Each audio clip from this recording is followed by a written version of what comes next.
예, 지금부터 2024 헌나 9호 국무총리 탄핵 사건에 관한 변론을 진행하겠습니다. 출석을 확인하겠습니다. 소추위원 나오셨죠? 대리인 김기훈 변호사님, 그다음에 양재, 김주연, 한태근, 황희석, 이상호 변호사님. 예. 그다음 비청구인 본인 나오셨죠? 예. 법무법인 에이펙스 강현중, 김동윤, 박기웅, 최상철, 박경재 변호사님. 예. 진행 순서를 말씀드리겠습니다. 소추 사실 요지를 진술하고 피청구인 측에서 의견을 진술하시겠습니다. 준비기일 결과를 상정하고 지난 변론 준비기일 이후 제출된 서면 확인과 양 당사자 의견을 듣겠습니다. 증거 체부를 결정하고 증거 조사를 하겠습니다. 먼저 청구인 측에서 소추 사실의 요지를 10분 범위 내에서 해 주시면 고맙겠습니다.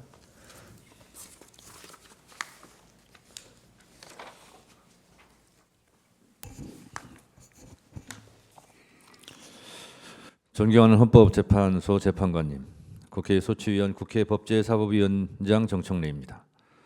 본 사건의 신속한 심리를 위해 수고를 아끼지 않은 헌법재판관님들의 노고에 경의를 표합니다. 우리나라 국무총리의 지위는 다른 법제와 비교하여 국회의 동의를 얻어 대통령이 임명하는 독특한 구조로 이루어져 있습니다.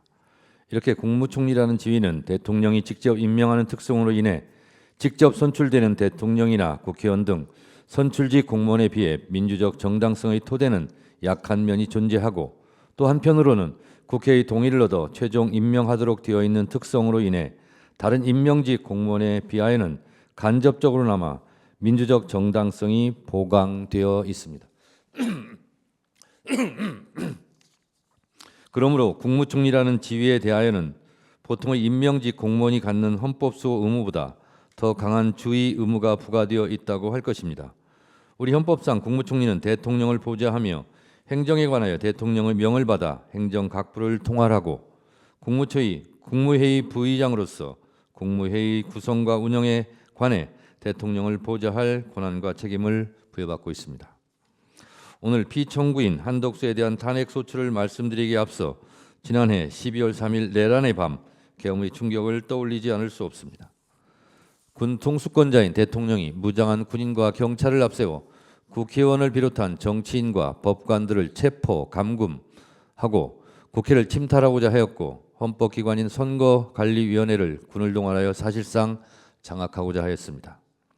더욱 충격적인 사실은 윤석열 대통령이 국민의 직접 선거에 의해 만들어진 국회에서 의결된 탄핵소추안, 정부 예산 삭감 등 대통령에 대한 국회의 헌법상의 견제권을 행사한 삼권 분립의 헌법 정신에 따른 국회의 권한 행사에 대하여 내란을 획책하는 반국가 행위라 규정하고, 나아가 국회를 범죄자 집단의 소굴이며 자유민주주의 체제를 붕괴시키는 파렴치한 종북 반국가 세력으로 낙인 찍으면서 국회를 일거에 척결하기 위하여 비상계엄을 선포한 것이라고 주장하였다는 점입니다.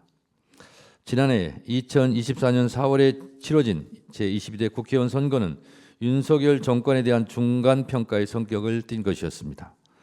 윤석열 정부가 들어선 후 제기되었던 검찰 독재에 대한 야당 탄압 정적 죽이기, 의대 정원 갈등, 부산 엑스포 유치의 실패, 과학기술 R&D 예산 삭감, 대파값 파동 등 윤석열 정권의 실정이 총선의 민심을 가를 이슈로 등장했고, 그중에서도 도이치모터스 주가 조작 혐의, 명품백 수수 등 김건희 여사 관련 의혹, 최상병 사건의 수사를 대통령 경로 때문에 강제로 무마시키려 했다는 의혹 등 대통령 및 영부인과 관련된 이슈가 총선 기간 내내 주목을 받았습니다. 역설적이게도 윤석열 정권의 총선 패배 유발자는 다름 아닌 윤석열 대통령 부부였습니다. 지난 총선은 민주화 이후 집권 여당 최악의 참패였고, 이는 윤석열 정권에 대한 견제의 역할을 야당에게 부여하고자 했던 국민들의 냉정한 심판의 결과였습니다. 윤석열 대통령의 비상계엄은 국민의 선택으로 만들어진 헌정질서를 군경을 동원해 일거에 무너뜨리고자 했던 총선 민의에 대한 배반이라 아니할 수 없습니다. 제22대 국회가 들어선 이후 국회는 김건희 특검법, 최상병 특검법을 수차례 의결하였는데 그때마다 윤석열 대통령은 거부권을 행사하였습니다.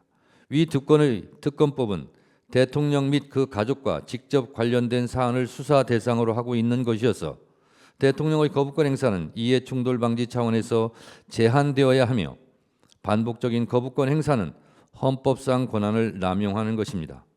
그런데 비청구인은 이를 만류하기는커녕 그때마다 국무회의를 통해 제2요구권을 의결하여 이해충돌 방지의 외관을 만들어내는 데 일조함으로써 대통령의 법률안 거부권 남용 행위를 조장하고 방치하였습니다.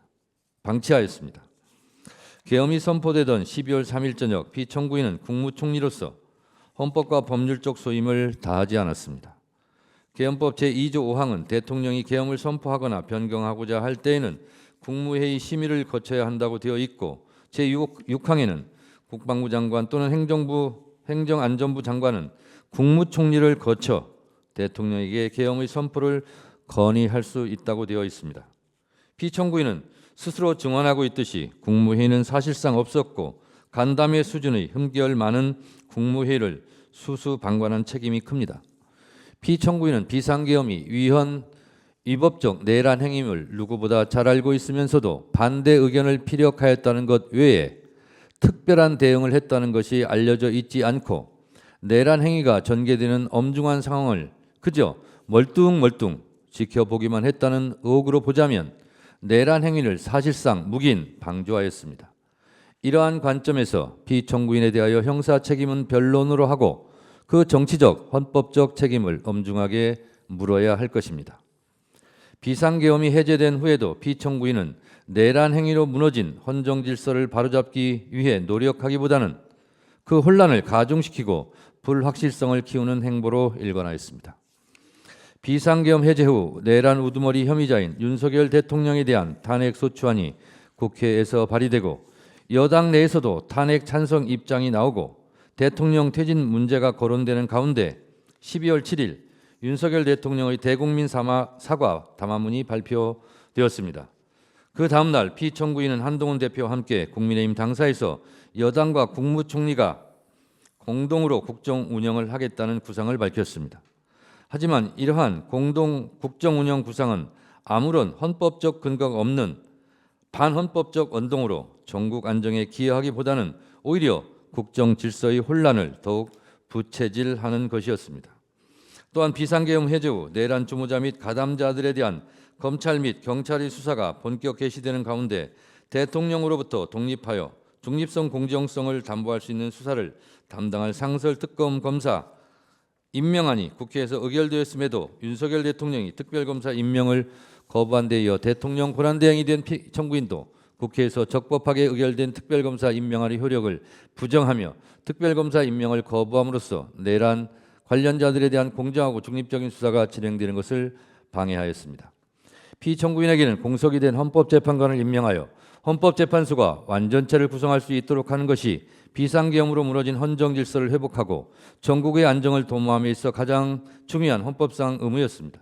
하지만 피청구인은 이미 여야 합의로 적법하게 선출된 헌법재판관 후보의 임명을 여야 합의가 없다는 이유로 거부하였습니다. 헌법과 국회법 어디에도 여야 합의가 있어야 한다는 규정은 없습니다. 이는 헌법 제49조에서 천명한 국회 의사결정은 다수결로 한다는 헌법적 규정을 망각한 처사입니다. 그 어느 때보다 헌법재판소의 구인 완전체 구성이 절실하고 시급하게 요구되는 상황에서 국회는 이를 거부하는 피청구인에 대한 탄핵을 진행할 수밖에 없었고 피청구인에 이어 권한대행이 된 최상목 부총리에 의해 2명의 헌법재판관 임명이 이루어져 불완전하지만 헌법재판소의 심판 절차가 정상화될 수 있었습니다. 이와 같이 피청구인이 실질적으로 여야 합의를 통해 적법하게 선출되고 추천된 헌법재판관 후보자에 대한 임명을 거부한 것은 국회의 적법한 선출을 무시하고 헌법재판소의 완전체 구성을 거부함으로써 헌법재판소를 사실상 무력화시켜 탄핵 심판 절차의 진행을 방해하고자 했던 것입니다. 피청구인은 내란 우두머리 혐의자인 윤석열 대통령에 대한 탄핵으로 권한대행이 되면서 중립적이고 공정한 수사를 통해 내란 가담자들을 엄중히 처벌하고 헌법재판 탄핵 심판이 신속하고 공정하게 이루어질 수 있도록 함으로써 국정 혼란을 조기에 종식시키고 무너진 헌정 질서를 바로 세울 헌법상 책무가 주어졌습니다. 그럼에도 불구하고 피청구인은 특별검사의 수사를 가로막았고 헌법재판관 임명을 거부함으로써 헌법재판소를 무력화시키고자 하였습니다. 존경하는 헌법재판관님, 국무총리는 국민이 직접 선출한 대통령보다 민주적 정당성이 취약하므로 그 헌법의 중대성이 다소 대통령의 그것보다 약한 경우에도 충분히 탄핵될 수 있다는 이론을 굳이 차용하여 오지 않더라도 피청구인은 앞서 살핀 내용만으로도 충분히 탄핵이 인용되고 남을 정도로 그 헌법 적대적인 태도와 헌법과 법률의 위반 행위가 명백하다 할 것이고 국민의 신임을 배반한 것이 명백하다고 할 것입니다. 피청구인의 헌법 위반의 정도가 중대하다 하지 않을 수 없고 이로 인해 야기된 헌법 질서에 대한 부정적 영향은 피청구인이 국무총리의 지위를 박탈하는 것에 의해 발생하는 국가적 손실보다 압도적으로 크다고 볼 소지가 충분하다 할 것입니다. 이러한 점을 깊이 고려하시어 존경하는 헌법재판관님들께서는 대한민국의 법치주의를 회복하고 헌법 질서를 수호하기 위해 피청구인을 파면하여 주실 것을 간청드립니다. 감사합니다.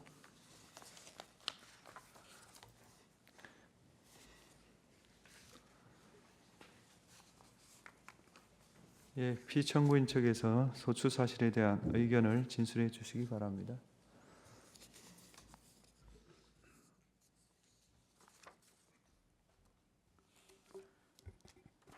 박기웅 변호사입니다. 이 사건 탄핵 심판에 대한 법률적인 측면에서 바라보는 저희의 그런 측면에서 설명을 드리도록 하겠습니다.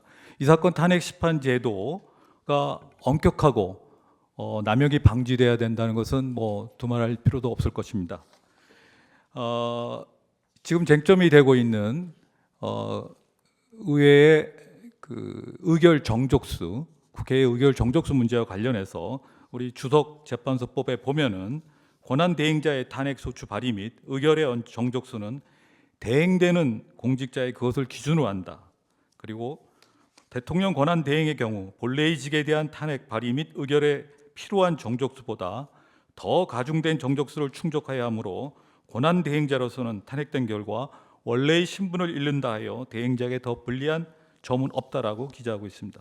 또한 헌법재판소 헌법재판 실무 제도에서도 동일한 내용을 기재하고 있으며 특히 탄핵 대상자의 권한 대행자 또는 직무 대행자는 원래의 대상자와 동일한 지위에서 동일한 직무를 수행하는 점에서 이들을 다르게 볼 이유가 없다. 또한 대행되는 공직은 탄핵 대상이 되지만 본래의 직은 탄핵 대상에 해당하지 않는 경우에도 그 대행자로서의 직무 집행 중에 위법 혐의를 사유로는 탄핵 대상이 된다라고 설명하고 있습니다.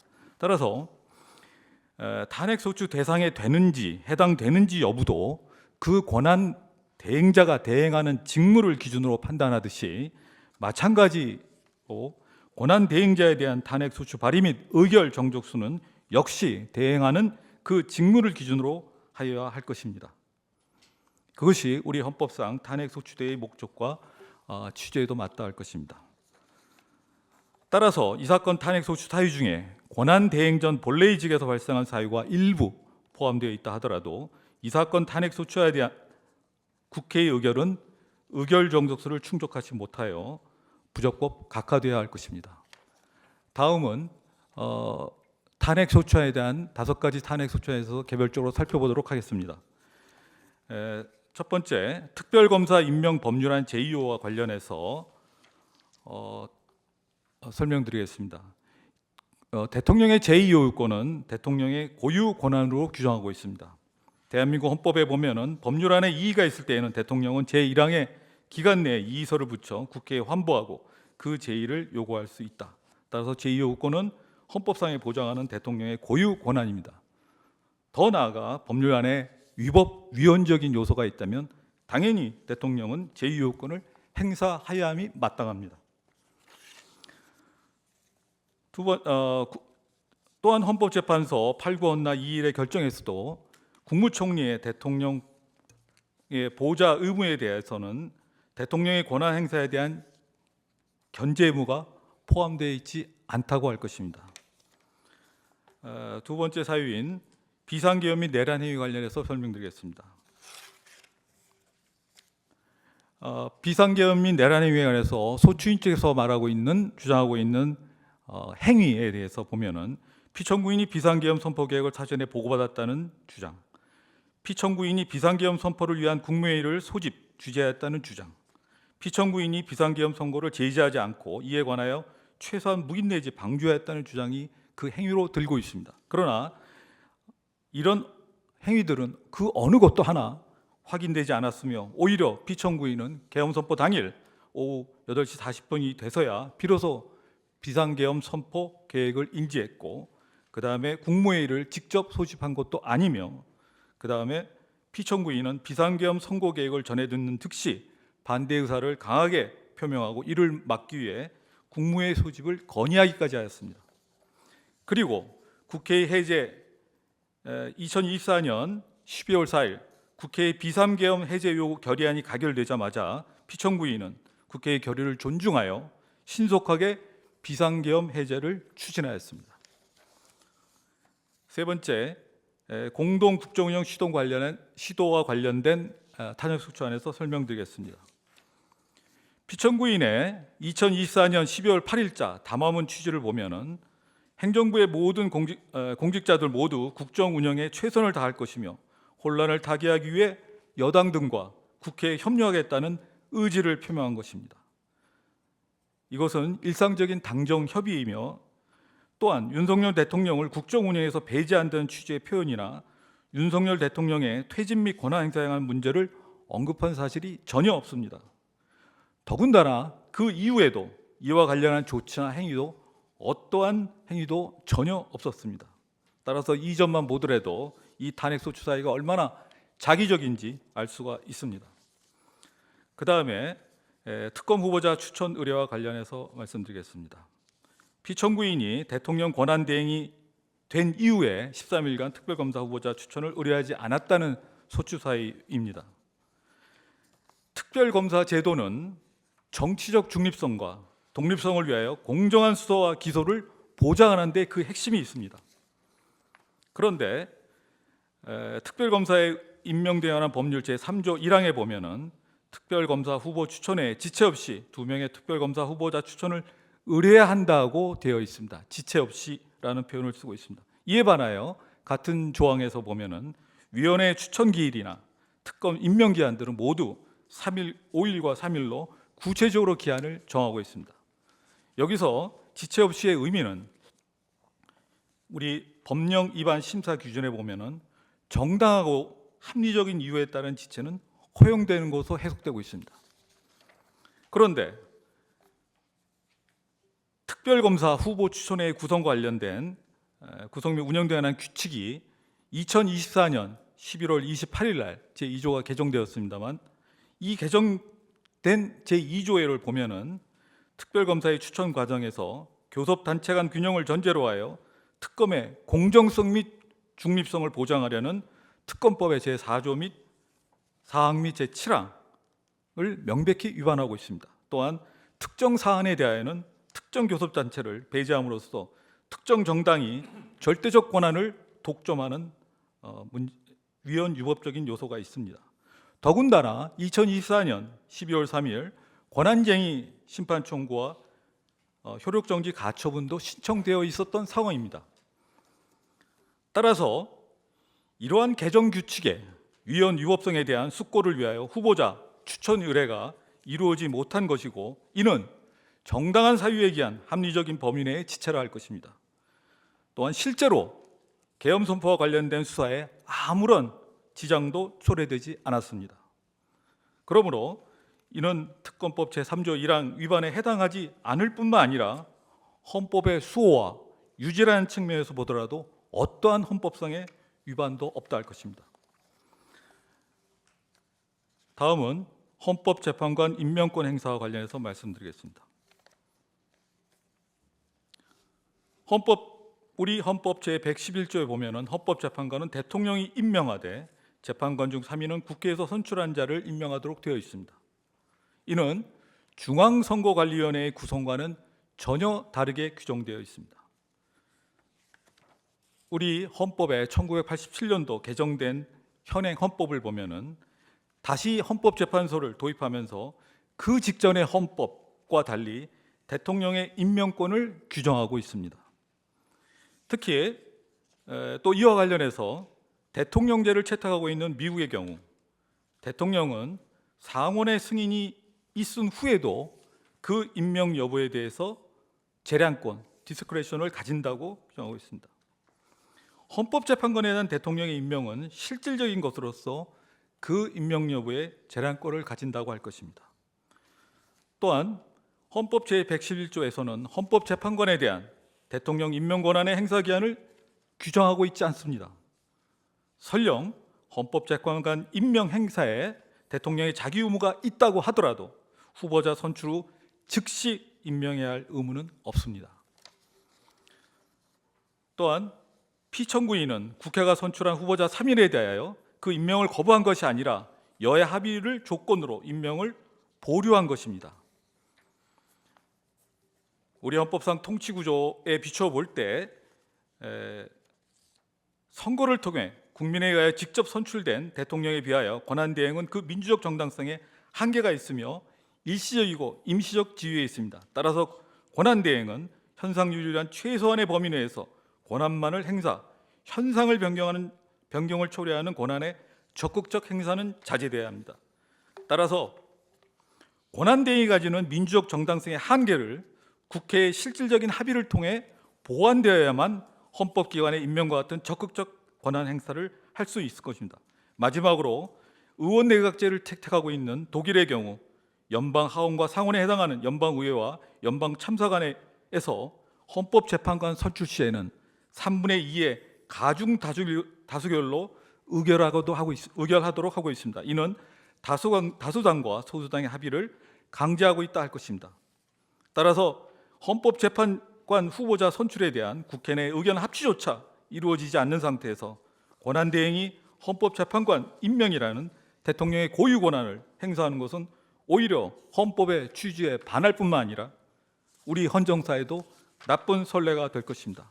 이와 같이 살펴본 바와 같이 이 사건 탄핵심판 소추 사유는 모두 사실과 다를 뿐만 아니라 해당되는 각 사유가 명백히 부당하다 할 것입니다.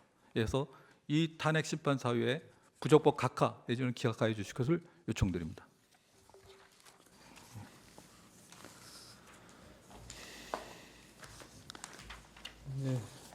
다음 순서로 준비기일 결과를 변론에 상정하고 의견을 확인하겠습니다. 수명 재판관이었던 김영도 재판관께서 진행하시겠습니다. 예, 먼저 양 당사자가 준비기일에 제출한 서증을 확인하겠습니다. 청구인 측에서는 갑제 1호증부터 갑제 86호증의 11호증까지 제출하셨고 모두 준비기일에서 증거로 채택되었습니다. 피청구인 측에서는 을제 1호증부터 13호증까지 제출하셨고 그 중에서 을제 1호증부터 을제 10호증까지 준비기일에서 증거로 채택되었습니다. 이어서 준비기일에서 정리된 이 사건의 쟁점을 확인하겠습니다. 먼저 소추위원 측에서 주장을 보겠습니다. 이 사건 소추 사유는 다음과 같이 정리되었습니다. 첫째, 피청구인은 대통령의 특별검사 임명 법률안에 대한 제2요구권 행사와 관련 이해충돌 방지 외관을 만들어내기 위하여 국무회의를 주재하여 법률안에 대한 제2요구안을 의결함으로써 헌법 7조, 40조, 49조, 86조 등을 위반하였다. 둘째, 피청구인은 비상계엄 선포를 위한 국무회의를 권한 없이 소집하고 참석하는 등 대통령의 위헌적 비상계엄 선포를 돕거나 묵인 방조하고 대통령의 내란 행위에 공모 또는 묵인 방조하는 등 헌법상의 의무를 다하지 아니하여 헌법 7조, 86조, 국가공무원법 56조 등을 위반하였다. 셋째, 피청구인과 국민의힘 대표 한동훈의 공동 국정운영 체제는 대통령이 직을 유지하고 있는 상황에서 헌법상 근거가 없으므로 헌법 7조, 66조 4항, 74조 1항 등을 위반하였다. 넷째, 피청구인은 대통령 권한대행으로서 지체하고 있던 특별검사 후보자 추천 의뢰를 신속하게 진행해야 할 법적 의무가 있음에도 불구하고 이를 이행하지 않음으로써 헌법 71조 특별검사의 임명 등에 관한 법률 3조 1항 등을 위반하였다. 다섯째, 피청구인은 대통령 권한대행으로서 국회가 추천하는 헌법재판관 후보자를 임명할 의무가 있음에도 불구하고 헌법재판관 임명을 거부함으로써 헌법 66조, 111조, 113조, 헌법재판소법 23조, 국가공무원법 56조 등을 위반하였다. 이상과 같은 내용으로 정리가 되었는데 소추위원 측 맞습니까? 예. 다음으로 피청구인 측의 주장을 보겠습니다. 먼저 피청구인은 적법 요건에 관하여 주장을 하였습니다. 그 내용은 피청구인은 대통령 대행의 직위를 겸하고 있어서 헌법 65조 2항 단서에 따른 가중 탄핵 정족수를 충족시켜야 함에도 본회의 가결은 이를 충족하지 못하였기 때문에 이 사건 탄핵 심판 청구는 무효인 탄핵 소추 의결에 근거한 것이므로 부적법하다라는 적법 요건에 관한 부적법 주장을 하였습니다. 그리고 다음으로 피청구인은 본안에 들어가서 이 사건 소추 사유에 대하여 다음과 같은 이유를 들어 다투고 있습니다. 첫째, 특별검사 임명 법률안에 대한 제2요구권 행사 관련입니다. 대통령의 제2요구권은 헌법상 대통령의 권한이며 대통령을 보좌하는 국무총리는 이를 제지할 헌법상 권한이 없다. 국무회의는 심의기관이므로 행정부 수장인 대통령은 국무회의의 의결에 무속되지 않는다. 이렇게 주장하셨고요. 둘째, 비상계엄 선포 및 내란 행위와 관련하여 다음과 같이 다투고 있습니다. 피청구인은 2024년 12월 3일 20시 40분경 대통령 호출로 대통령실에 도착하여 비상계엄 선포 계획을 갑자기 알게 되어서 반대 의견을 적극적으로 개진하였을 뿐이다. 사전에 국방부 장관으로부터 계엄 관련 보고를 받은 사실이 일체 없다. 국무위원들의 반대와 우려를 전달하여 계엄을 막고자 국무회의 소집을 건의하여 대통령이 이를 수용하였을 뿐이고 비상계엄 선포 전 국무회의 개최를 위한 소집에는 관여하지 아니하였다.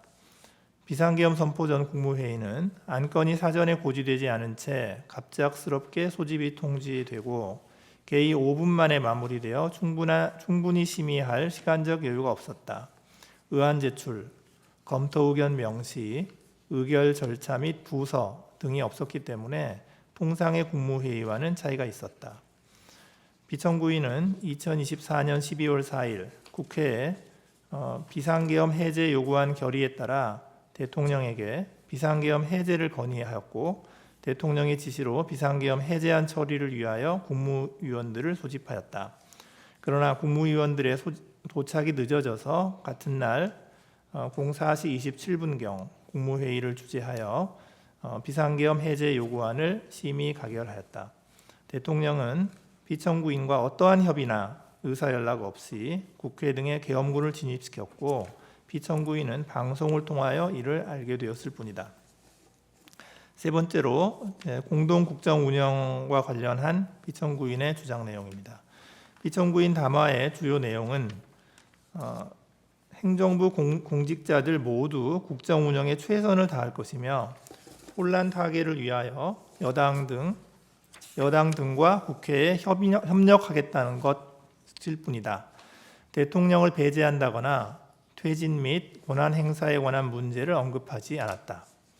네 번째로 특별검사 후보자 추천 의뢰와 관련된 주장입니다.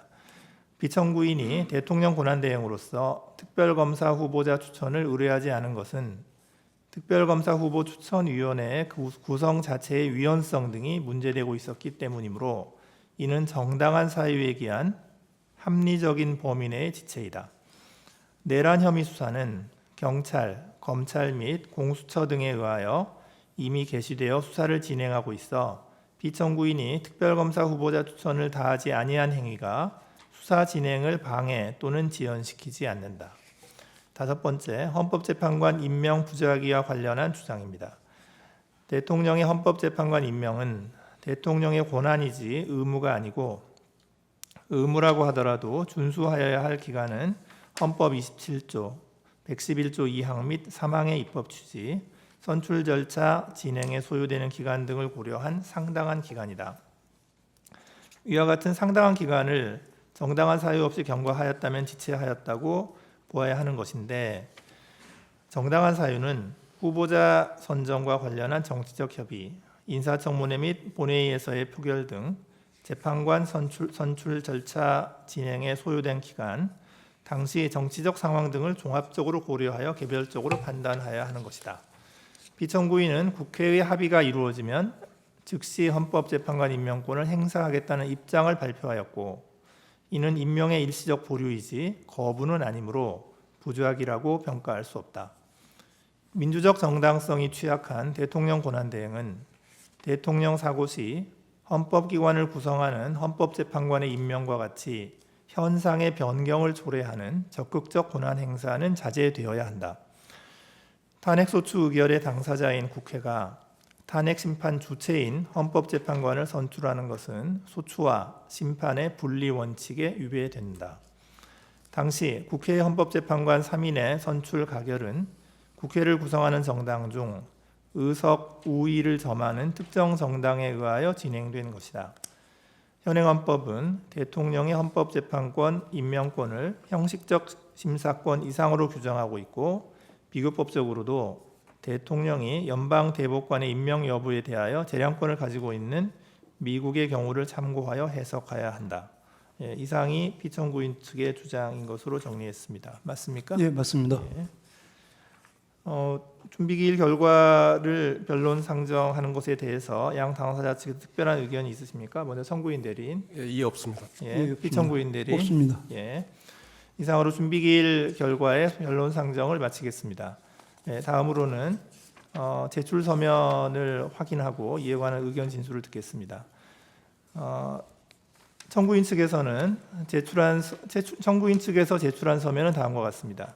2024년 12월 27일자 탄핵심판 청구서, 2025년 1월 17일자 검찰 비상계엄 특별수사본부 경찰청 국가수사본부 특별수사단 서울중앙지방법원 형사합의 25부 고위공직자 범죄수사처에 대한 사실조회 신청서, 그리고 2025년 1월 22일자 입증계획서, 2025년 2월 3일자 국무총리실에 대한 사실조회 신청서 및 검찰 비상계엄 특별수사본부 경찰청 국가수사본부 특별수사단 공수처 서울중앙지방법원 형사합의 25부에 대한 기록 인증 등본 송부 촉탁 신청서, 그리고 2025년 2월 5일자로 경찰청 국가수사본부 특별수사단에 대한 기록 인증 등본 송부 촉탁 신청서, 검찰 비상계엄 특별수사본부에 대한 사실조회 신청서를 제출하셨고요.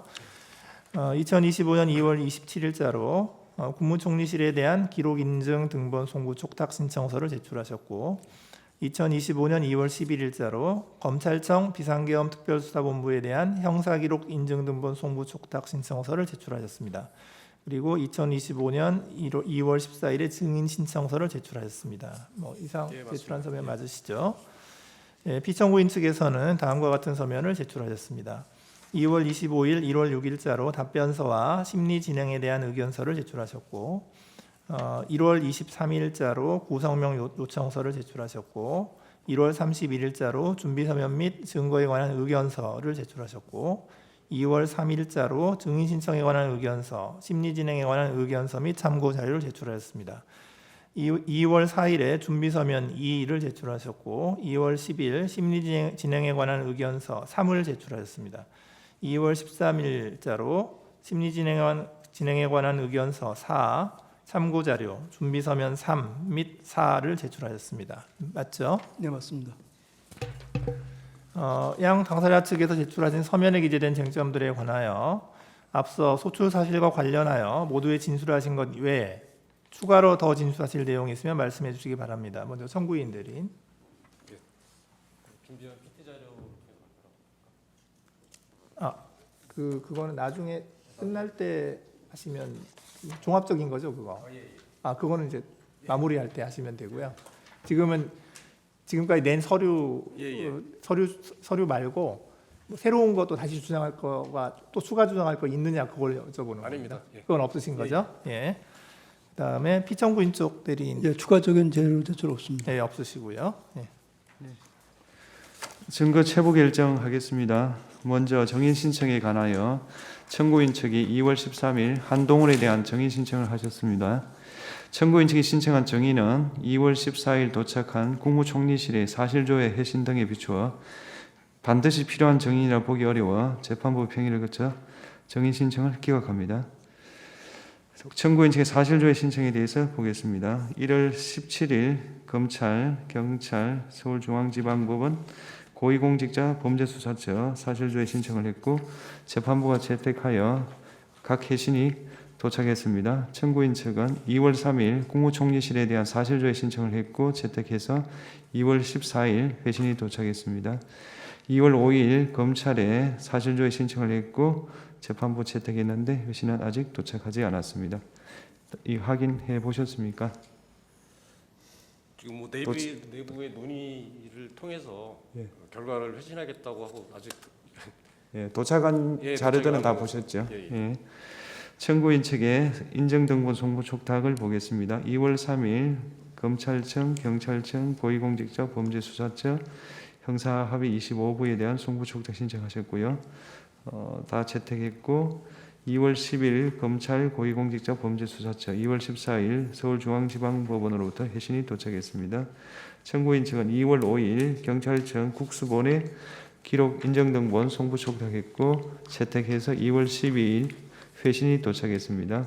2월 7일 국무총리실에 대한 기록 인정등본 송부 촉탁했고 채택해서 2월 14일 회신이 도착했습니다.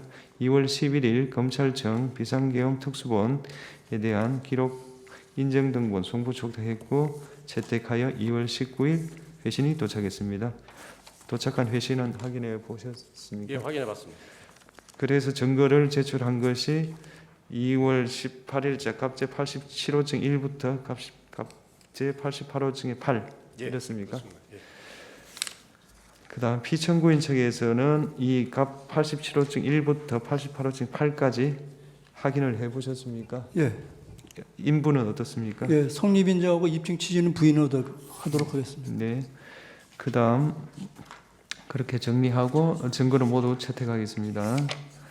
다음 피청구인 측에서 2월 13일 제출한 증거는 번호가 밀려서 14 내지 16으로 정리하겠습니다.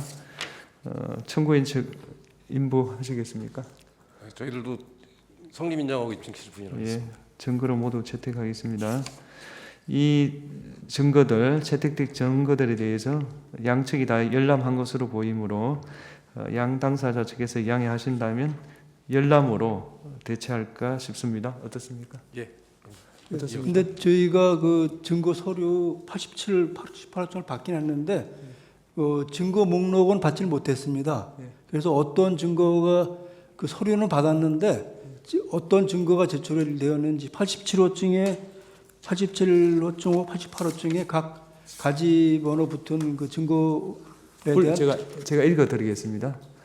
김용현에 대한 공소장, 제1회 공판 준비일 조서, 제2회 공판 준비일 조서, 사법경찰관이 작성한 조규홍에 대한 참고인 진술 조서, 박성자에 대한 참고인 진술 조서, 김수 의정관 같습니다. 행안부 참고인 진술 조서, 오영주에 대한 참고인 진술 조서, 송미령에 대한 참고인 진술 조서, 홍장원에 대한 참고인 진술 조서, 한덕수 본인에 대한 제1회 피의자 신문 조서, 본인에 대한 제2의 피의자 신문 조서 이렇습니다. 네, 알겠습니다.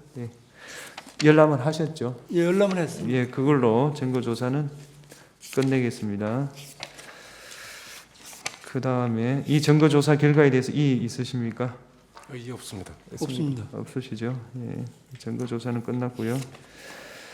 이상 마지막으로 종합 의견, 최종 의견 진술을 듣도록 하겠습니다. 우선 청구인 대리인이 종합 진술 해주십시오.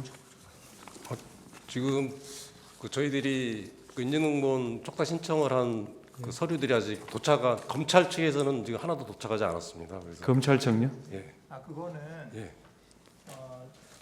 이렇게 하시면 좋을 것 같아요. 이제 우리가 그거를 뭐 계속 기다리고 있으면서 예, 예. 결론을 속행하기가 어려우니까 예. 그거는 이제 그 회신이 올 거 아니에요. 예, 예. 회신이 오면은 그거를 참고 자료로 참고 자료로. 내주시고 그 다음에 이제 좀 그 정리의 편의상 거기에다가 그냥 서증 번호는 좀 붙여주시고 예, 예. 서증 번호를 붙여서 참고 자료를 내주시면 저희가 참고 자료를 보겠습니다. 그러니까 지금 회신 안 온 게 지금 몇 개 있죠. 대신 검찰 측에서는 지금 하나도 안 왔고요. 지금 보면 2월 5일자로 예, 검찰 비상계엄 특별수사본부에 대해서 사실조회 신청했는데 예, 예. 이거 아직 회신이 안 그것도 안 왔고요. 왔고요. 예, 예. 그다음에 저기 경찰 경찰 쪽에다가 한 것도 경찰 국가수사본부 특별수사단에다가 2월 3일자로 한 게 있는데 예, 예. 그것도 아직 회신 안 왔어요. 그래서 지금 이게 오늘이 지금 19일이잖아요. 19일인데 우리가 지금 보낸 게 지금 2월 5일, 2월 3일이어서 예. 이게 돌아올 것이냐도 회신을 해줄 것이냐도 상당히 의심스러운데 하여튼 혹시 회신이 오면 그거 참고 자료로 내주시면 저희가 그 참고를 해서 재판을 하도록 하겠습니다. 근데 2월 5일 날 저희들이 그 검찰청에 그 사실조회 신청한 것은 사건 번호를 저희들이 확인해 가지고 인증등록 성무초과 신청을 하려고 원래 사실조회 신청을 했던 건데 지금 사건 그거는 번호도 안 알려주는 그런 예, 그런 아니 건가요? 사건들이 이제 계속 왔다 갔다 뭐 검찰에 네, 있다가 네, 네. 경찰로 이관됐다가 공수처 갔다 그래가지고 예. 사건 번호가 계속 바뀌고 있어서 그거를 확인하기 위해서 저희들이 사실조회 신청을 했던 거였는데 그러니까 이렇게 해주세요. 예. 그러니까 변론 종결 이후라도 예, 사건 번호가 오면 예. 그거 가지고 다시 송구촉탁 신청하시면 저희가 그러면 채택을 해주시는 채택해서 걸로. 보내드리겠습니다. 예, 예, 거기 이제 하여튼 그냥 참고 자료로 왔다 갔다 하는 거가 되겠지만 예, 그건 예. 저희가 해드리겠습니다. 예, 알겠습니다. 네. 대리인 측에서 종합 의견 진술해 주십시오.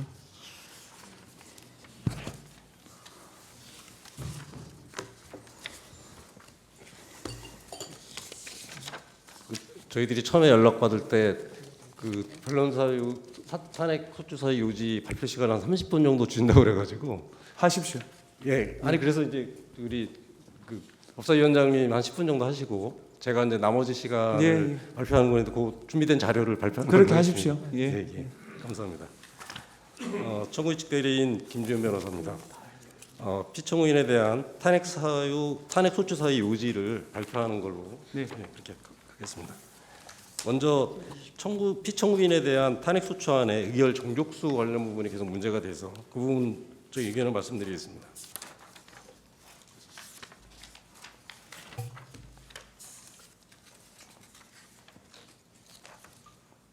이게 안 되는데.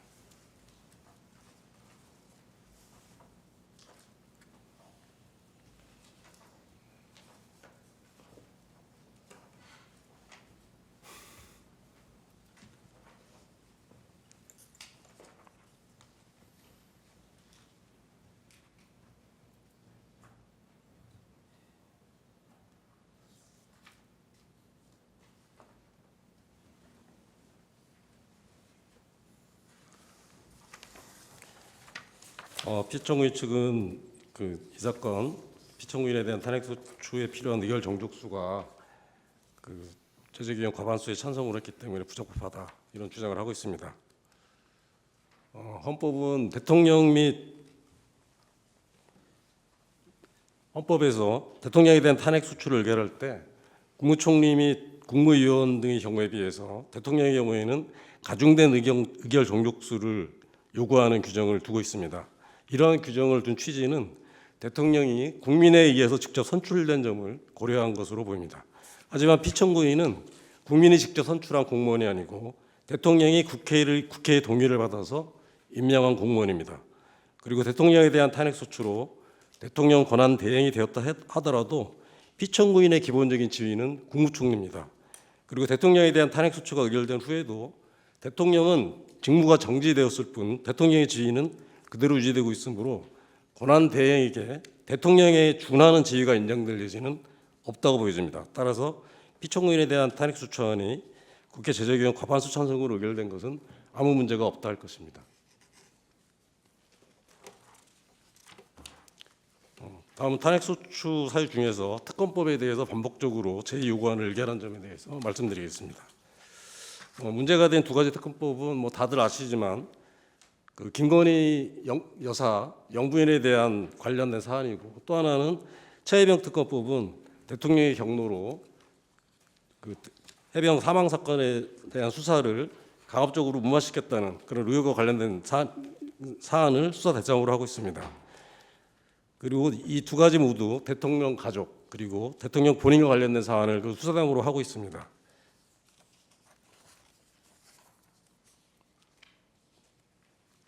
이런 사안들에 대해서 국회는 김건희 특검법 3회 그리고 최혜병 특검법 3회 등 6번에 걸쳐서 특검법 의결을 한 바 있는데, 윤석열 대통령은 이때마다 반복적으로 거부권을 행사했고, 피청구인도 역시 매번 국무회의를 통해서 제2요구안을 의결하였습니다. 이러한 이 두 가지 특검법은 아까 말씀드린 대로 대통령 가족 또는 대통령 본인과 직접 관련된 사안이어서 직접적인 이해 충돌이 발생하는 사안이기 때문에 이 특검법에 대한 대통령의 거부권 행사는 공정성의 측면에서 그리고 이해 충돌 방지 측면에서 제한되어야 함에도 불구하고 반복적으로 이를 행사한 것은 거부권 행사의 남용이라 할 것입니다. 그런데 피청구인은 이런 대통령의 거부권을 남용하는 것이 위헌적인 것임을 잘 알고 있으면서도 이를 제지하기는커녕 국무회의를 통해 반복적으로 제2요구안을 의결함으로써 이 사안에 대해 이해충돌 방지의 외관을 만들어준 것이고, 이를 통해서 대통령의 거부권 남용 행위를 조장하고 방치한 것입니다. 그리고 국무총리로서 대통령이 헌법과 법률을 준수하도록 보좌할 의무를 위반한 것이라고 할 것입니다. 다음은 위헌적인 비상계엄, 내란 행위를 묵인하고 방조한 점에 대해서 말씀드리겠습니다. 아까 그 피청구인 측에서도 이야기를 했듯이 그 피청구인이 계엄의 밤에 대통령의 호출을 받고 대통령실에 도착을 해서 비상계엄 선포에 대한 얘기를 듣고 국무회의 소집을 건의하고 비상계엄 해제 요구안이 국회에서 의결된 다음에 비상계엄 해제를 위한 국무회의를 주최해서 비상계엄 해제안을 의결했다고 주장하고 있습니다. 그리고 자기 비상계엄 선포에 반대하는 의견을 대통령에게 피력했고 비상계엄을 만료하기 위해서 국무회의로 수립한 것이라고 주장을 하고 있는 것입니다. 하지만 피청구인이 대통령으로부터 비상계엄에 대해서 이야기를 듣고 대통령에게 국무회의 소집을 건의하고 그렇게 소집된 국무회의에 참석을 한 것은 소극적으로나마 위헌적인 비상계엄 선포를 받아들이면서 비상계엄의 절차적 요건이었던 국무회의 심의가 이루어지도록 조언을 해준 것이라고 볼 소지가 충분하다 할 것입니다. 그리고 비상계엄이 선포되고 해제될 때까지 8시간 가까이 피청구인은 이를 제지하기 위한 아무런 조치도 취하지 않았습니다. 비상계엄 해제 요구안이 국회에서 의결된 후에도 비상계엄 선포 전과는 달리 비상계엄 해제의 안건을 심의할 국무회의 소집을 건의하지도 않았습니다. 그저 국무원들이 다 모일 때까지 앉아서 기다리면서 결과적으로 비상계엄 해제가 지체되는데 일조를 한 것으로 충분히 볼 소지가 있습니다. 피청구인이 내란 행위에 어느 정도 가담했는지 여부는 지금 진행되고 있는 그 관련 수사를 통해서 밝혀질 것입니다. 하지만 그러한 형사 책임과는 변론으로 피청구인이 국무총리로서 내란 행위로 인해서 헌정 질서가 흔들리는 상황을 수수방관하고 지켜보기만 하면서 내란 행위를 사실상 묵인하고 방조한 점에 대해서는 엄중한 정치적 책임을 물어야 할 것으로 보입니다. 다음은 여당과의 공동 국정 운영을 선언한 점에 대해서 말씀드리겠습니다. 12월 6일 국회에서 비상계엄에 대한 탄핵 소추가 발의되었습니다. 그리고 여당 내에서조차 탄핵 소추안에 대해서 찬성표를 던지겠다 하는 의원들이 나오기 시작했고, 이렇게 여당 내에서조차 이탈표가 나타날 조짐을 보이기 시작하는 상황이었습니다. 또한 검찰, 경찰 등 수사기관의 내란 가담자에 대한 수사가 본격화되고 있는 상황이었고요. 그리고 해외 언론에서도 미국 행정부 고위 인사들이 비상계엄에 대해서 부정적 의견을 밝혔다는 기사가 나오는 등 대통령의 거취 문제에 대해서 압박이 높아지는 그런 상황이었습니다. 그런 가운데 한동훈 대표가 대통령의 직무를 정지시키는 것이 필요하다라고 발언했다는 사실이 언론에 보도되기도 했습니다. 이런 상황에서 한동훈 대표가 용산 관저로 가서 윤석열 대통령과 회동을 가졌고 그 다음 날인 12월 7일 오전에 윤석열 대통령이 대국민 담화를 통해서 전국 안정 방안을 여담에게 일임한다라는 선언을 했고, 그날 오후 한동훈 대표가 총리 관저를 찾아가서 피청구인과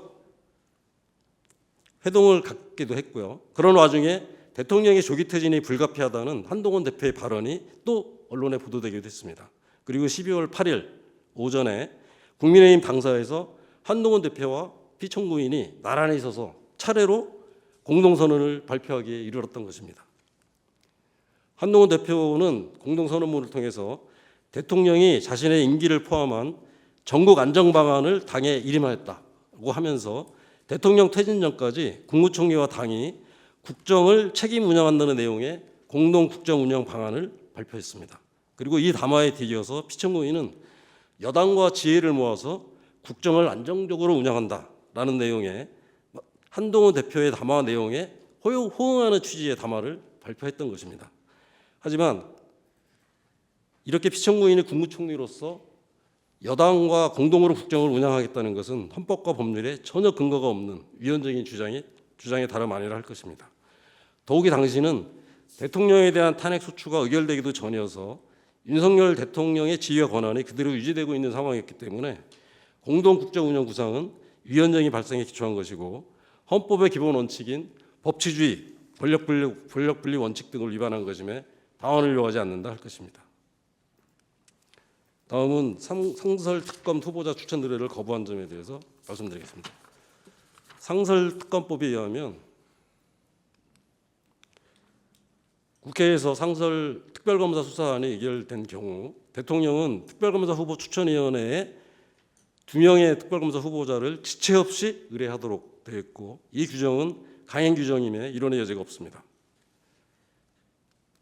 12월 10일 국회에서 내란 행위의 징상규명을 위한 특별검사 요구안이 의결됐고, 다음 날 특별검사 후보 추천위원회가 구성이 됐습니다. 그리고 국회의장은 대통령에게 특별검사 후보 추천을 의뢰했습니다. 이에 대해 윤석열 대통령은 후보자 추천 의뢰를 거부했고 12월 14일에 대통령에 대한 탄핵소추 의결로 권한 대행이 된 피청구인도 개정된 특검법 시행규칙에 여야 간의 위헌 위법의 논란이 있다는 이유로 특별검사 후보 추천 의뢰를 거부하였습니다. 하지만 국회에서 적법한 절차를 거쳐서 개정된 규칙에 대해서 여야 간의 논란이 있다는 이유로 피청구인이 특별검사 후보 추천 의뢰를 거부한 것은 국회의 다수결 원칙에 위배되는 것입니다. 그리고 사실상 특별검사의 임명을 거부함으로써 내란 행위자에 대한 특별검사의 수사를 방해한 것에 다름 아니라 할 것입니다. 다음은 헌법재판관 후보의 임명을 거부한 점에 대해서 말씀드리겠습니다. 헌법은 국회가 선출한 헌법재판관 후보에 대해서 대통령이 이를 임명한다라고 정하고 있는데, 이러한 대통령의 임명권에 대해서 다수의 헌법학자들은 이는 형식적인 임명권이며 대통령이 국회가 선출한 헌법재판관을 임명하는 것은 헌법상 의무에 해당한다라고 보고 있습니다. 그리고 헌법재판소는 2012 헌마 2 사건을 통해서 공석이 된 국회 선출 등의 헌법재판관들에 대하여 국회가 그 후임자 선출을 미루는 것은 자기 의무를 위반한 것이다라고 판시한 바 있습니다. 헌법재판소는 이 결정 내에서 국회가 공석이 된 헌법재판관을 선출하는 것은 헌법상 의무에 해당한다는 점을 명확히 선언하고 있습니다. 그렇다면 국회가 선출한 헌법재판관에 대해서 대통령이 임명권을 행사하는 것은 당연한 의무라고 보지 않을 이유가 없다 할 것입니다. 그리고 국회가 인사청문회 절차를 거쳐서 선출한 헌법재판관을 임명함에 있어서 대통령이 새삼 헌법재판관 후보자를 심사하거나 검증을 실시할 아무런 이유나 근거가 있을 수 없습니다. 따라서 대통령 및 권한대행은 국회에서 선출한 헌법재판관 후보자를 즉시 임명해야 할 의무가 있다고 할 것입니다. 국회는 2024년 10월 17일자로 임기 만료된 헌법재판관 3인의 후임자를 선출하면서 후보 추천을 둘러싼 여야 간의 의견으로 선출 절차가 지연되고 있다가 마침내 12월 9일 여야 간의 합의가 이루어져서 민주당 2명, 국민의힘 1명 등 3명의 후보자 추천이 이루어졌고, 이렇게 추천된 후보자들에 대한 인사청문회가 개최되는 등 후임자 선출 절차가 진행되고 있었습니다. 그런데 피청구인은 그런 절차가 끝나기도 전에 12월 24일과 26일 두 차례에 걸쳐서 임명 거부 의사를 분명하게 표명하였던 것입니다.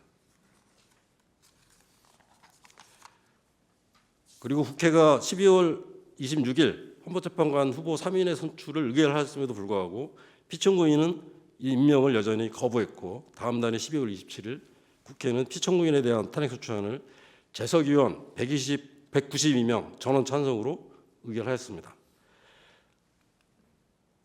당시 헌법재판소는 2024년 10월 3일에 헌법재판관이 퇴임한 이후 6인 체제가 지속되고 있었고, 이러한 6인 체제 하에서 헌법재판소에 계류된 다수의 헌법심판 사건 그리고 헌법소원 사건 등에 대한 심리와 결정이 과연 가능하냐에 대해서 논란이 계속되고 있었습니다. 그러던 중에 윤석열 대통령에 대한 탄핵 심판이 개시가 되었고, 이런 6인 체제에 대한 논란이 더욱 가중되었던 것입니다. 나아가 헌법재판소가 대통령에 대한 탄핵 심판 사건에 대한 심리를 진행하고 그에 대한 최종 판단을 함에 있어서 그러한 심리와 결정에 대한 국민의 신뢰를 확보하기 위해서는 다양한 가치관과 헌법관을 가진 9인의 재판관으로 구성된 완전체 구성이 조속히 완료될 필요가 있다는 목소리가 그 어느 때보다도 높아지는 상황이었습니다. 이런 상황에서 피청구인이 공석이 된 국회 선출 재판관 후임의 임명을 거부한 것은 헌법상 자기 의무를 위반한 것이면 물론이고, 국회에서 선출된 헌법재판관 후보들에 대한 적법한 결의를 무시하는 것이고, 헌법재판소의 완전체 구성을 방해해서 헌법재판소의 무력화를 기도한 것이라 다름 아닙니다.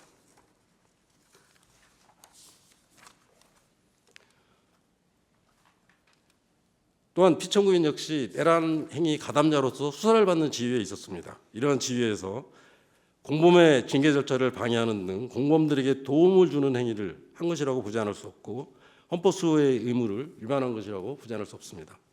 그리고 최상목 권한대행에 의해서 2명의 재판관 임명이 이루어짐으로써 대통령 탄핵심판 사건의 심리가 원활하게 진행되는 등 헌법재판소 본래의 기능이 정상화된 점에 비춰볼 때 피청구인이 헌법재판관 임명을 일체 거부한 것이 얼마나 위헌적인 행위였는가를 다시 한번 확인할 수 있다 할 것입니다.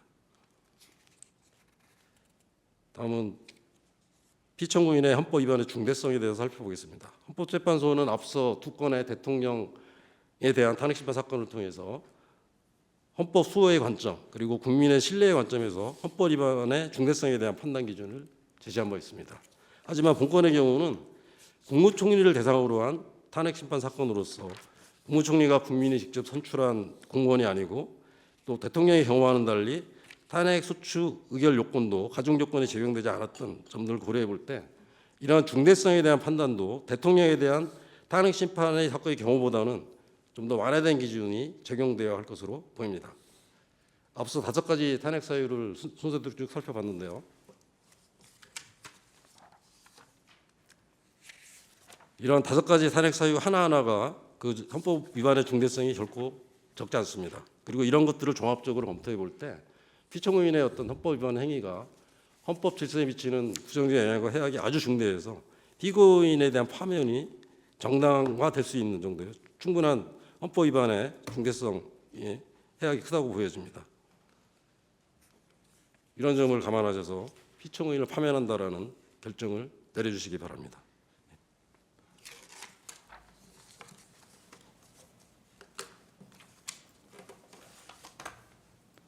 예, 피청구인 측 대리인 종합 진술해 주십시오.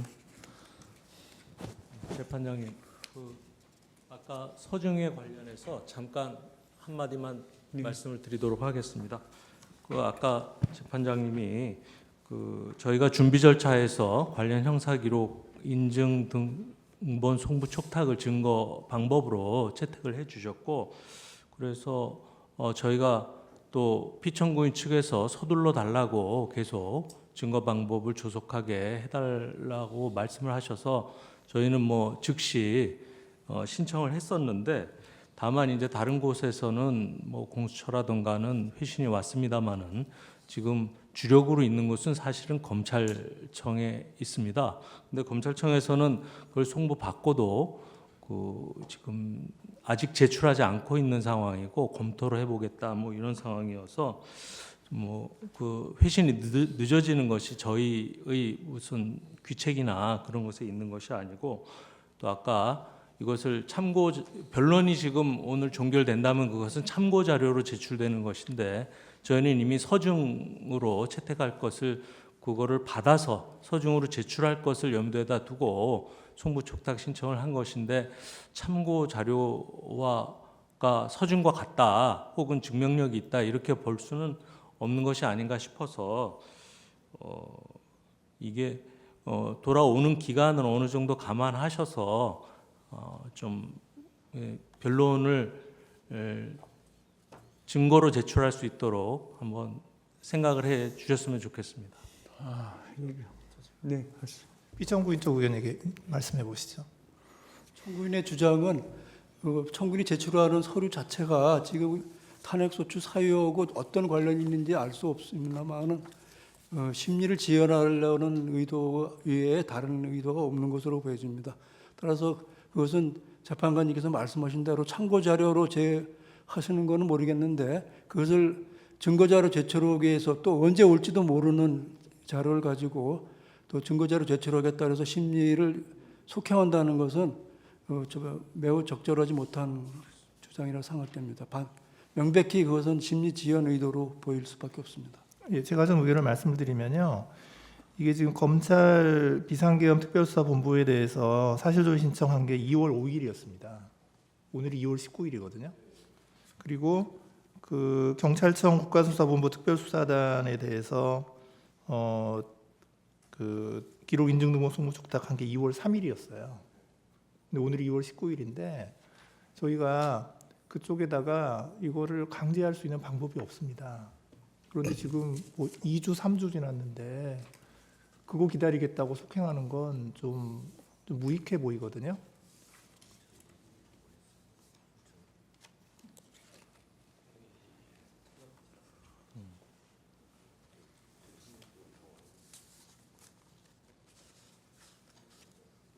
제가 한 말씀 드려도 되겠습니까? 제가 잘 몰라서 여쭙는데요. 대통령 탄핵 사건에 대해서는 대체적으로 검찰 피신 조서를 다 보내지 않았습니까? 지금 물어보니 대체적으로 같은 건인데, 국무위원들, 검찰 피신 조서나 참고인 조사 부분인데, 저도 그 이해를 할 수가 없네요. 대통령 탄핵 사건 건은 다 주면서 국무총리 탄핵 사건에는 주지 않는다. 그러면 누구는 어떤 건 주고 어떤 건 안 주고 그럴 이유는 저는 없다고 보거든요. 그래서 재판관님들께서 다시 한번 좀 이렇게 좀 길을 열어주셨으면 좋겠습니다. 자, 제가 정리하겠습니다. 그런 주장도 할 수 있고 저런 주장도 할 수 있는데, 거꾸로 이렇게 생각할 수도 있지 않습니까? 송부 촉탁 기록을 보낸 사람은 혐의가 뚜렷하기 때문에 보냈고, 보내주지 않은 사람은 혐의가 없거나 증거가 매우 미약하기 때문에 보내줄 단계가 아니다, 이렇게 생각할 수도 있겠다 싶고요. 기본적으로 탄핵소추는 입증 책임을 국회에 지우고 있고, 국회에게는 탄핵소추 의결 전에 법사위 해부에서 조사할 수 있는 권한을 주었습니다. 그걸 포기하고 여기 들어왔을 때는 그에 따른 불이익도 감수해야지, 마냥 수사기관의 선의에 기대해서 탄핵소추 절차를 진행하겠다는 것은 저로서는 반드시 그래야 된다는 의무감을 못 느낍니다. 그런 취지에서 이런 평의 결과가 나왔기 때문에 오늘은 그 평의 결과에 따라 진행을 하겠습니다. 피청구인 대리인 진술하십시오.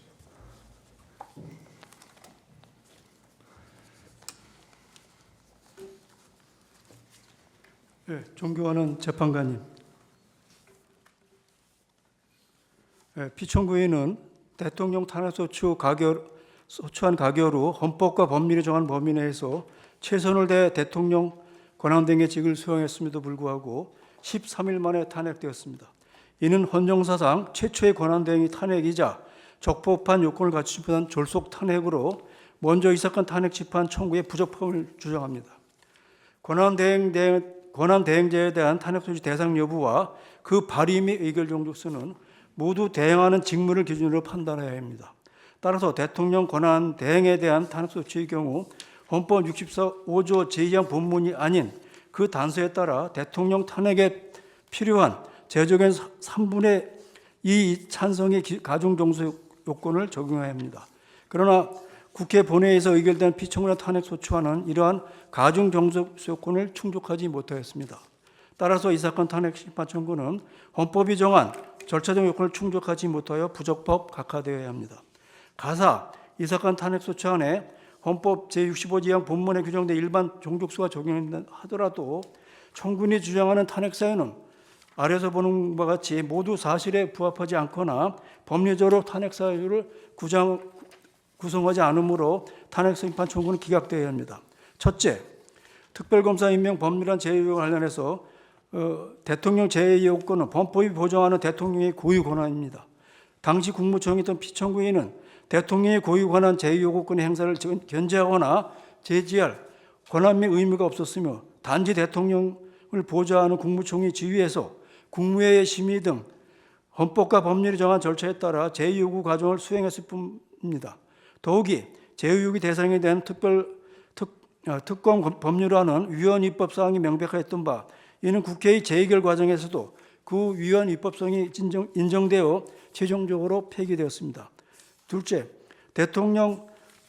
윤석열 대통령 비상계엄 선포 및 내란행위에 관련하여 현지 전까지 밝혀진 바 여러 자료에 따르더라도 피청구인이 대통령 비상계엄 선포 등의 공무원 묵인 방조하지 않았음이 명백합니다.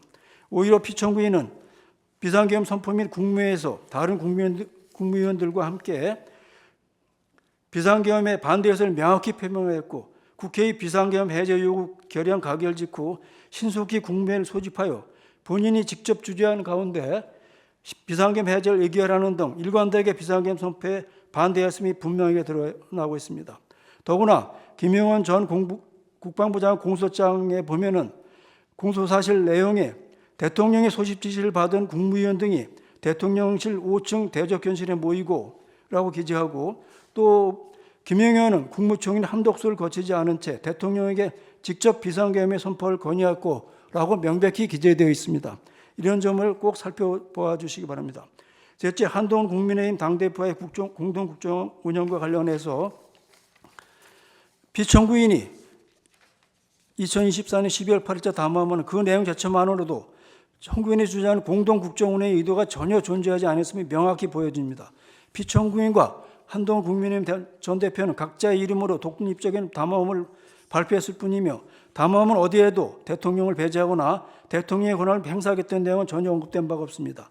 오히려 피청구인은 여당은 물론 야당 국회 그리고 국민 전체 협력을 두루 언급하며 국정 혼란 극복을 위한 범국가적 협력을 요청했을 뿐입니다. 넷째, 특검 후보자 추천에 관련하여 특검법 3조 1항은 후보자 추천 의뢰를 단지 지시 없이 하도록 정하고 있을 뿐이며 정당하거나 합리적에 따른 지체는 허용된다는 점에서 볼 적에 피청구인은 2024년 11월에 개최된 추천위원회 구성규칙의 위헌 입법 논란을 관련하여 14일간 이를 검토했을 뿐이므로 이는 탄핵소가 되는 중대한 위헌 입법에 해당하지 않습니다. 더욱이 내란 혐의 수사는 원활히 진행되어 주요 수사 대상자의 구속 기소까지 이루어진 상황이므로 청구인이 주장하는 수사 지시나 범인 도주 위험도 전혀 없습니다. 다섯째, 헌법재판관 임명에 관련해서 헌법은 재판관 중 3인을 국회가 선출하도록 하면서 같은 도 2항에서 이 재판관 9명을 임명하도록 정하고 있습니다. 이는 대통령에게 헌법 적합한 전원에 대한 임명 권한을 부여한 것이지 국회 선출 후보자에 대한 임명 의무를 부과한 것이 아닙니다. 헌법은 대통령의 임명 권한 행사 기한을 별도로 규정하고 있지 아니하며 특히 청구인은 2024년 12월 26일 오후 2시 본회의에서 헌법재판관 후보자 3인의 선출 절차를 완료한 후 불과 몇 시간 만에 피청구인에 대한 탄핵소추안을 가결하는 바 이렇게 이처럼 짧은 기간 동안 임명권을 행사하지 않은 것이 헌법 위반이 될 수 없음을 자명합니다.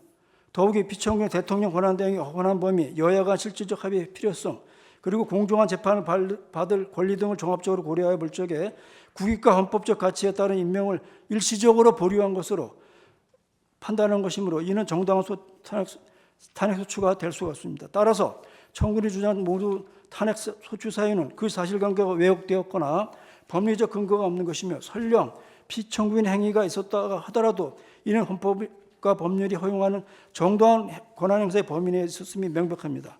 결국 이 사건 탄핵심판 청구는 헌법에 정한 청구 요건을 갖추지 못했을 뿐만 아니라 청구인이 주장하는 모든 탄핵소추 사유는 그 사실관계가 왜곡되거나 법리적 근거가 결여된 것입니다.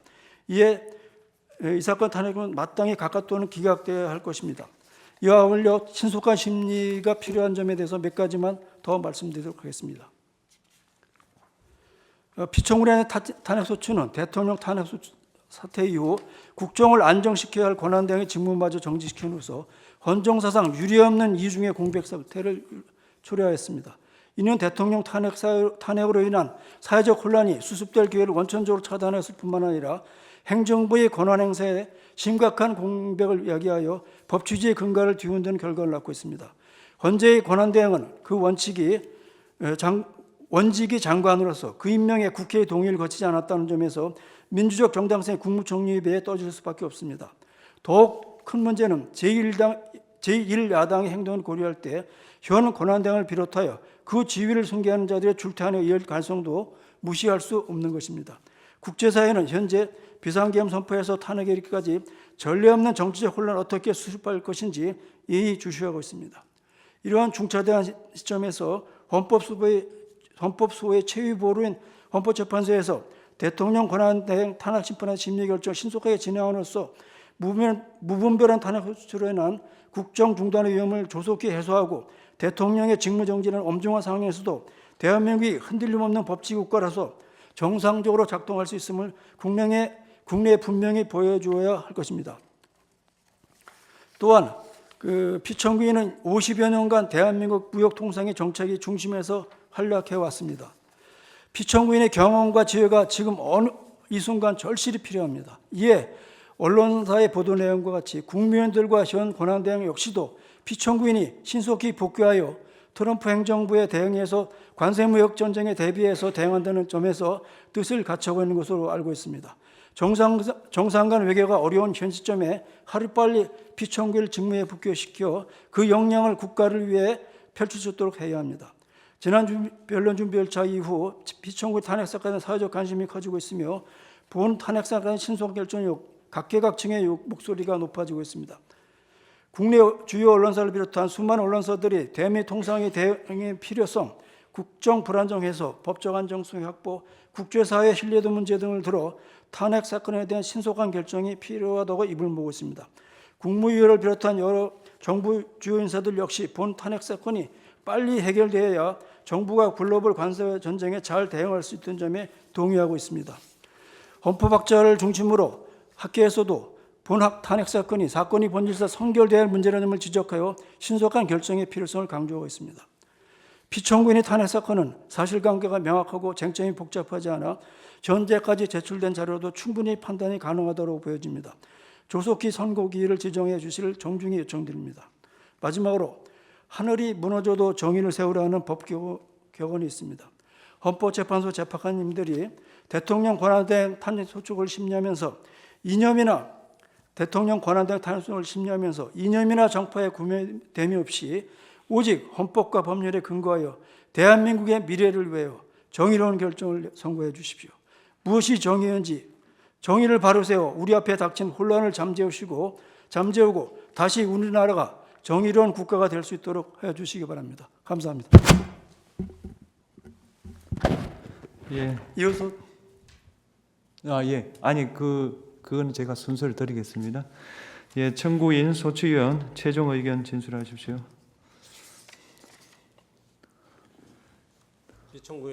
피청구인 국무동지 한독수에 대해서 파면 결정을 내려주실 거예요. 예, 피청구인 최종 의견 진술해 주십시오. 방금한 걸로 대신하도록 하겠습니다. 아니, 본인이 예.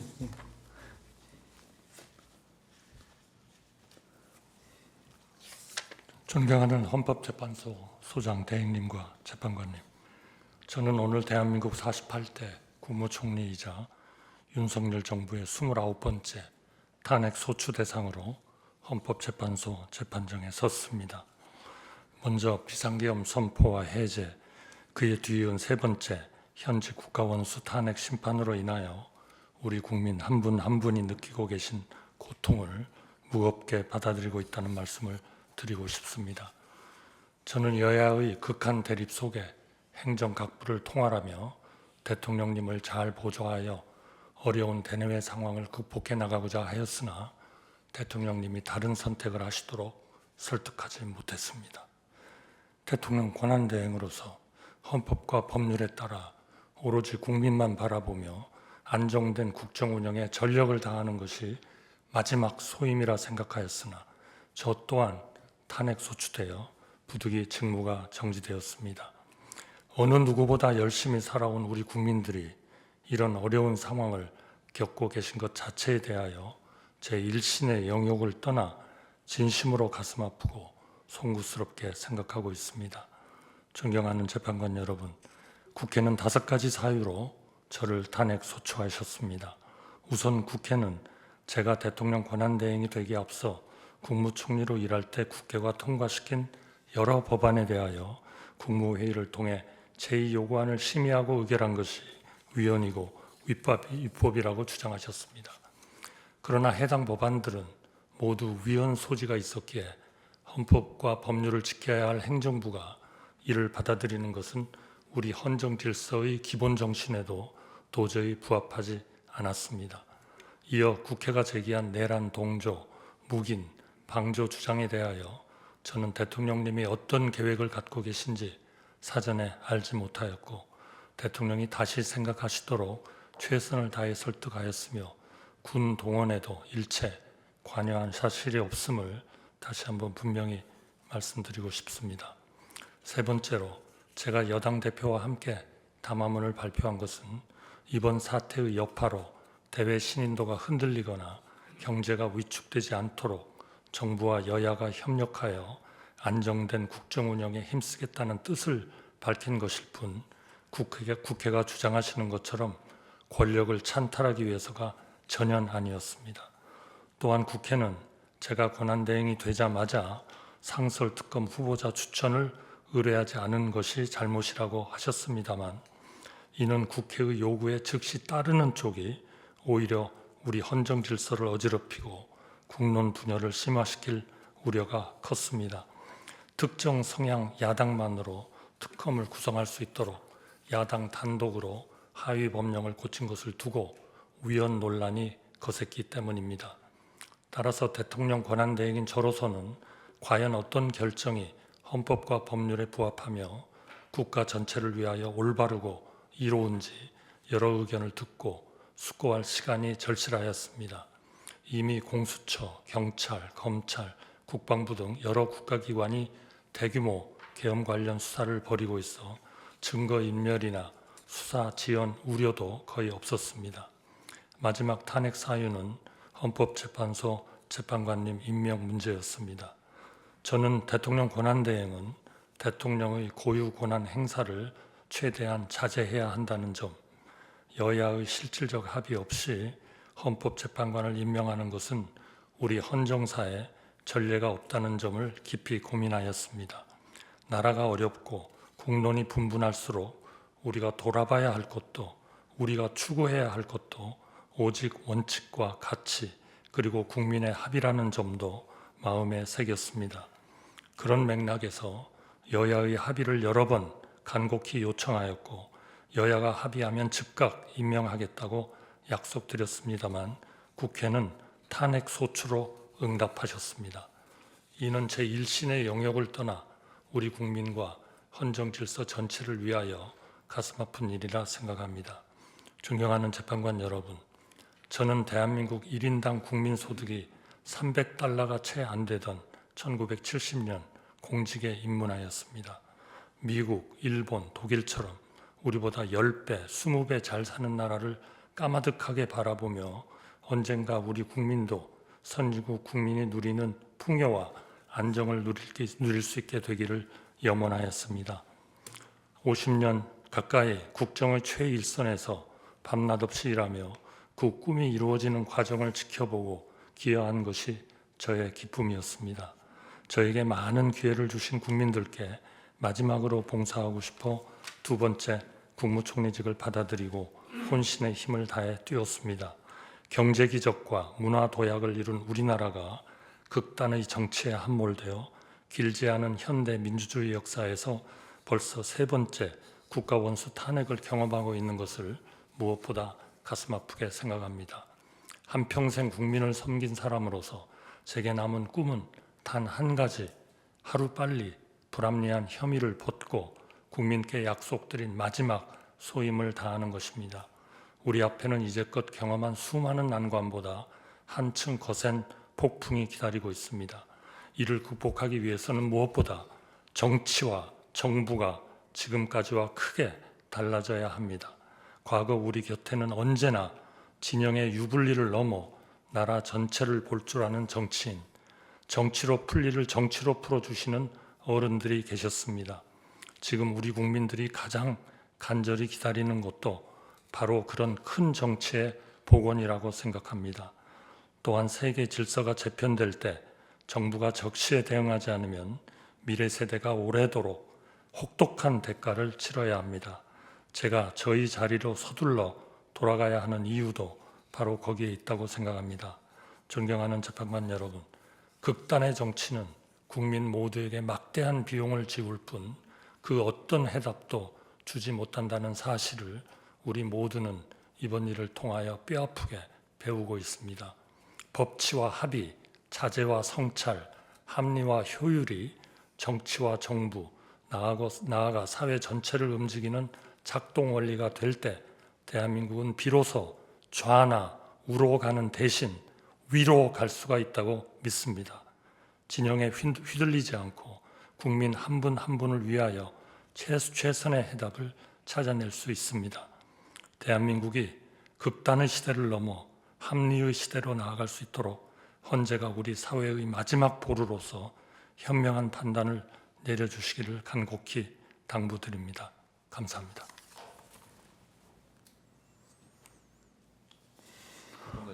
네.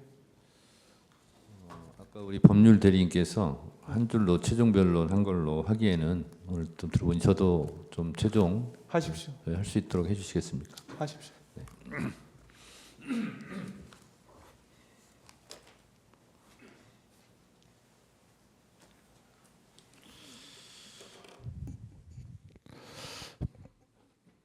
피청구인께서는 여야 합의를 강조하시면서 실제로 특검 법안도 그리고 또 헌법재판관 임명도 여야 합의라는 헌법에 존재하지 않는 논리를 대고 있습니다.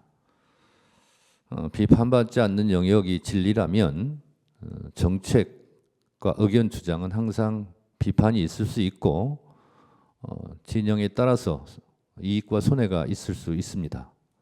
그러하기 때문에 실제로 대한민국이 법치국가이고 따라서 가장 법치의 으뜸인 헌법을 따라야 된다고 생각하고 그 주장의 근거도 헌법적 근거에 기반해야 된다고 생각합니다. 그렇지만 여야 합의라는 근거는 헌법 어느 조항에도 국회법 어느 조항에도 존재하지 않습니다. 오히려 헌법 제49조에서 규정하고 있는 국회 의사결정은 다수결로 하라라는 그 규정을 정면으로 부정하는 말이 바로 여야 합의라는 핑계 근거라 할 수 있습니다. 예를 들면 김건희 특검법이나 최상병 특검법 같은 경우도 제2 요구권을 행사했습니다. 그것이 통과되면 윤석열 정부 정권의 불이익이 되기 때문에 그렇게 하지 않은 것 아닙니까? 그리고 지금 얘기하는 상설특검 같은 경우는 법적으로 지체 없이 임명하여야만 한다고 규정되어 있습니다. 그런 규정에도 불구하고 여야 합의라는 존재하지 않는 법적 근거를 대는 것이 과연 헌법적 의무를 이행해야 될 국무총리, 그것도 대통령 권한 대행으로서 해야 될 언행인지는 국민 여러분들께서 판단하시리라 생각합니다. 헌법에 규정된 제77조 전시나 국가 비상사태에 준하지 않는 상황임에도 비상계엄을 했다 하여 대통령 윤석열을 헌법적 그 근거에 의해서 탄핵까지 한 대한민국입니다.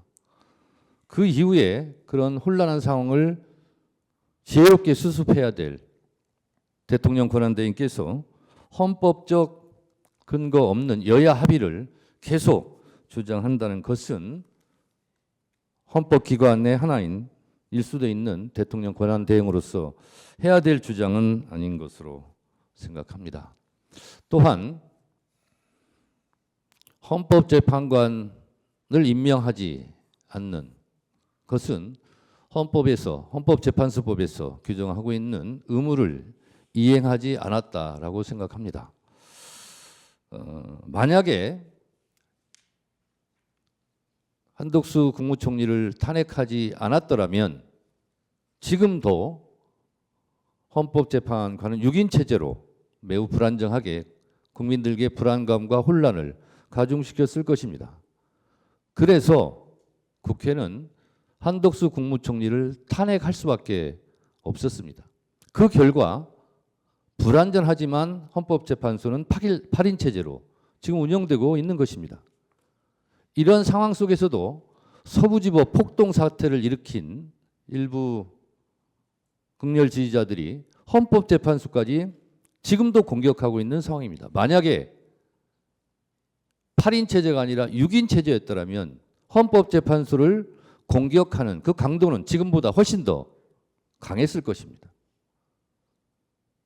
이런 위험천만한 상황이 예견되었음에도 불구하고 대통령 권한대행으로서 헌법재판관을 임명하지 않은 것 자체가 대한민국을 매우 혼란에 빠뜨릴 위험천만한 일이었을 뿐만 아니라 대한민국 헌법 수호의 최후의 보루인 헌법재판소마저 위험에 빠뜨릴 수 있는 일을 본인 스스로 했다는 반성과 성찰은 오늘 없습니다.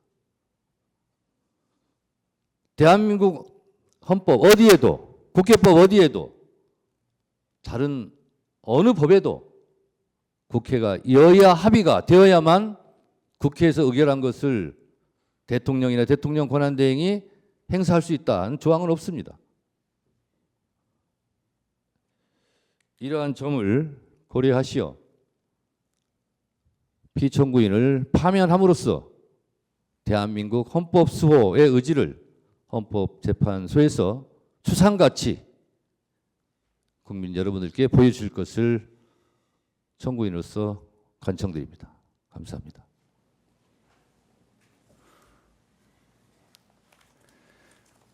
예, 탄핵 소추는 국회의 의결로 시작한 만큼 피청구인의 최종 의견으로 탄핵 심판을 마치는 것이 헌법과 법률의 정신입니다. 피청구인에게 최종 의견 진술 기회를 다시 한번 드리겠습니다. 지금까지 대신하겠습니다. 네. 더 드릴 말씀 없습니다. 네, 알겠습니다.